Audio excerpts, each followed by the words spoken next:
Voy vestido igual que tú. Lo ha hecho bien. Es verdad que le he puesto mucha ropa mía de los 90, ¿eh? Es verdad que él ha heredado, como justamente yo conservo muchas cazadoras, y sobre todo cazadoras, y jerseys y todo eso, le quedaban mejor que a mí. No, le quedaban muy bien. Digo, le quedaban como a mí en la época. Me gusta mucho cómo está Luis en la película. Sí. Fue muy divertido lo de encontrar todos los looks del personaje, pues como un 3 en 1, y estuvimos bastantes meses buscando.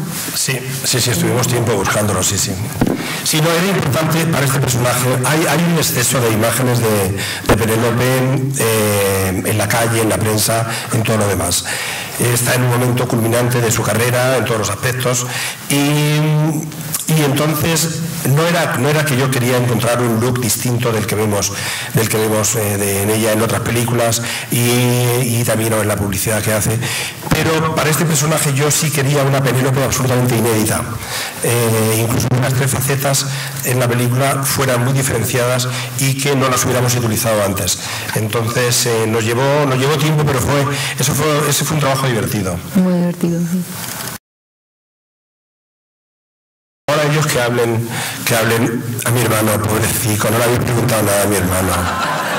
Y es el listo de la familia, porque el cerebro es él. Yo soy el genio de la familia, pero el cerebro es él. De cómo sois. Tamar. Sí, no, pero Tamar es hermético, a Tamar no le importa. Tamar es hermético, sí. Tamar es sugerente, también puedes preguntarle algo. Yo te pregunto, yo te respondo. Pues yo me siento como siempre. ¿Tú quieres preguntarle? ¿Cómo? Yo tengo la pregunta. ¿Para mi hermano? Muy bien, ahora mismo la haces. Yo me siento, pues, como siempre, primeramente planteándome como cada semana la próxima, porque me agobia mucho la idea de ahora tener que viajar tanto y la idea de la promoción. Y eso también con el tiempo se va agravando. Cada vez tengo menos capacidad y los viajes me afectan más, y además también rezando, porque yo, aunque no soy creyente, pero no me queda más remedio que rezar, que yo creo que es lo propio de los no creyentes, para no tener dolores de cabeza, justamente porque eso me inhabilita totalmente y me convierte la promoción en un infierno. Entonces preparándome como un atleta, tomando vitaminas, tratando de dormir todos los días, etcétera.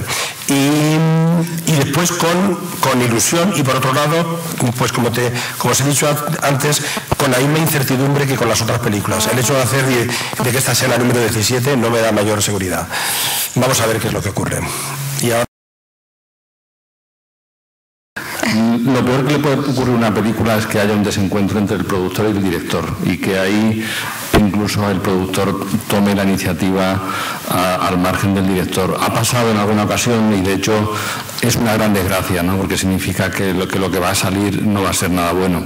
Esta película evidentemente es ficción, pero yo yo que también soy agnóstico como Pedro, rezo siempre porque eso no ocurra, estar en un proyecto donde ese desencuentro se produce, ¿no? Porque realmente es una desgracia para la película. En este caso es un caso de abuso de autoridad por parte del productor, y también tratando de hacer daño, por supuesto, a toda la historia que hay de celos y todo eso, ¿no? Pero yo creo que Pedro lo va a explicar mucho mejor incluso. No, es que ella está preguntando que si esto viene de algún rincón de la realidad, pero yo ahí a eso no voy a responder. Siempre ha habido hombres que por amor han producido películas para sus mujeres, o han sido capaces de construir teatros, como en el caso de Ciudadano Kane, para que su mujer, que tiene el capricho de cantar pero que no tiene voz ninguna, solo tiene ese capricho, pues Orson Welles le construye un teatro tremendo, que después solo consigue ridiculizarla porque fracasa brutalmente.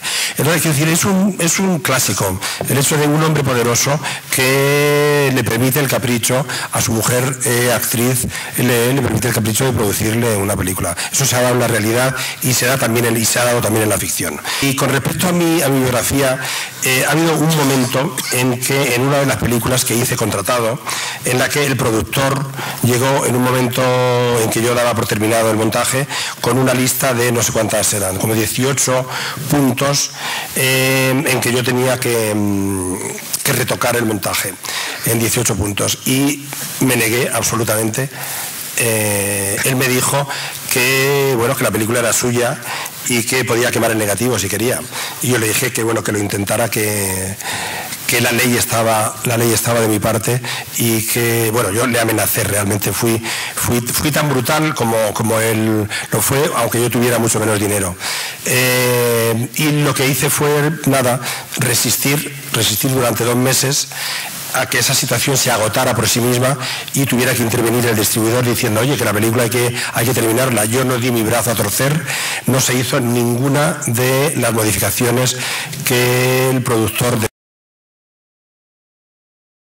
en el año 86 a Lanzarote. Y en el blog recuerdo que la primera vez que ponía porque era la que yo recordaba en ese momento cuando estaba escribiendo, era hace 9 años después de la muerte de mi madre, y me impresionó muchísimo, que fue el momento en que hice la foto que aparece en la película, y me impresionó mucho la isla físicamente, visualmente. Creo que es una isla con los colores más dramáticos que yo he encontrado en la naturaleza. Pero yo había ido ya otra vez, lo recordé después, había ido en el 86, un poco antes de rodar La Ley del Deseo. Y fue justamente César Manrique quien me enseñó toda la isla, que es como su casa realmente. Y también me enseñó su casa y viví 2 o 3 días en su casa. Y ya en ese momento, el carácter volcánico tan expresivo de la isla me llamó la atención, pero por alguna razón había archivado, y no había archivado, sin embargo, la figura de César, porque cuando volví hace 9 años, la aprecié mucho más, le agradecí mucho a César, que está, pues no sé, por toda la isla. Yo le veía presente, además de que, bueno, su obra decora, bueno, y forma parte de la isla.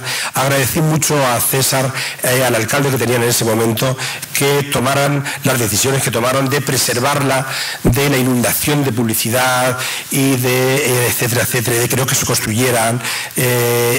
Yo no sé tampoco, yo supongo que la isla es consciente de que ese valor es un valor que casi se lo pueden echar en cara a cualquier lugar del mundo, cualquier lugar tan interesante como Lanzarote, porque para mí es una gran lección que hayan preservado la isla tal cual. Yo creo que es un lugar único en este momento, un lugar donde tú puedes ir en cualquier dirección y no encuentres un solo anuncio, ni un rascacielos junto a un acantilado. Pero a mí me impresionó muchísimo la negrura y los colores, esos rojos como